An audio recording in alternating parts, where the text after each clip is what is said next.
this is Stephanie with Pherform, and I'm going to show you the banded pull-up. Now, a pull-up is a body weight vertical pull.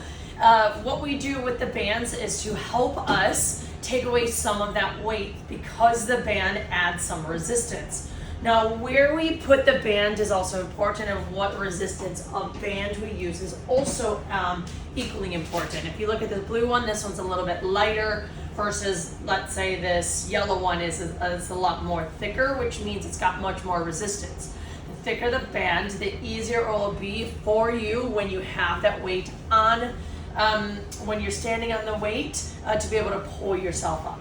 So the first thing that we want to make sure is that wherever we place the band, okay, we're able to actually get that chin over the bar with our legs being straight. If I were to place this J clip a little bit farther, I would be so tall where when I get to the top of the position, which is the hardest part of the pull-up, right, because we're at that end range, man, my feet are not touching, there's no intention or purpose of actually using that band. So we do want to make sure that the height is comparable to where our chin is coming over. Now, for a normal pull-up, we're going to be in a prone position, which means our palms are going to be facing. Sometimes you'll hear people say chin-ups. Typically, a chin-up means a supinated position, which means those palms are facing inward.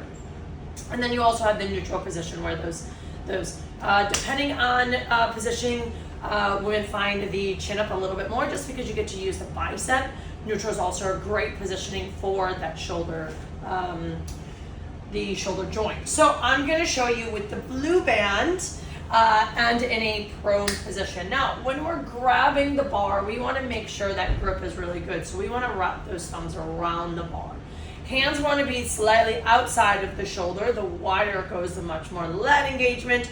The narrower it is, the larger the range of motion that we need to pull. So you can use a bench if you have one around. If you are tall enough to be able to grab, you want to go ahead and grab again outside of the shoulders.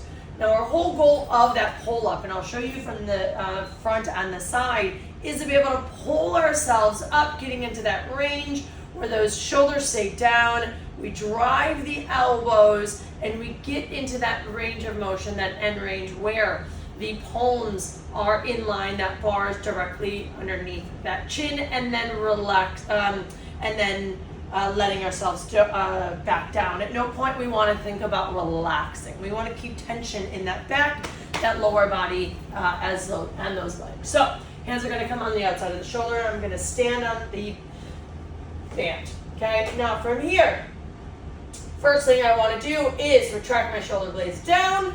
Okay, pull that belly in, squeeze that bum. As I come up, I drive those elbows to my pockets, slightly lean back. Chin comes over, keeping those shoulders down as I come back down. Again, retract those shoulders, so pull those scapula down, elbows come into those pockets, chin come over, and then we let ourselves back down nice and slowly. Keeping those elbows in front of the body the entire time. I'm going to show you what it looks like if I add a little bit more resistance using this yellow band.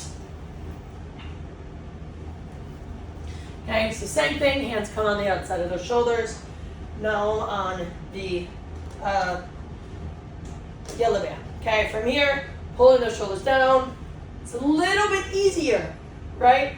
To be able to come into this position, top of the position, pull myself up because the resistance of the band adds. So it's taking off the load of my body weight to pull myself into that position, okay?